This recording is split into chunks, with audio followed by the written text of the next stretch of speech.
Hello! I thought I would do a follow-up 1 week later video. So I think last Monday at around 11 I received my Keyboardio, and now 1 week later I'm 100% on it. I realized that yesterday, like Friday night, I finally got to really dig into the firmware, and like I haven't looked back. It's tremendous. So I wanted to share some key takeaways. Number one, this is one of the most anticipated purchases of my life, and yet it has still surpassed what I wanted and expected of this. And number two would probably be within 24 hours, there were a couple things I'd be really annoyed about if I had to use my laptop keyboard. One would be how close my hands are to each other. Like, some people will get an RSI called ulnar deviation from like awkward way you're bringing yourself all in. And it did seem really weird to have to be like my hands this close together.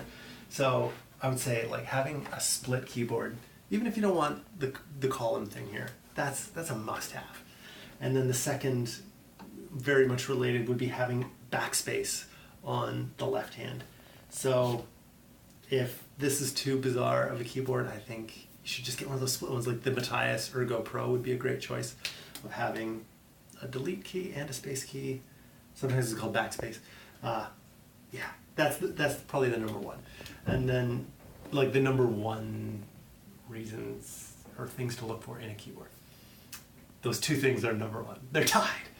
And then my other favorite thing has been customizing everything with the firmware. I never want to have another keyboard that I can't totally take control over all the layers and stuff. Currently, I have my function keys are different. They trigger different things, and so different layers.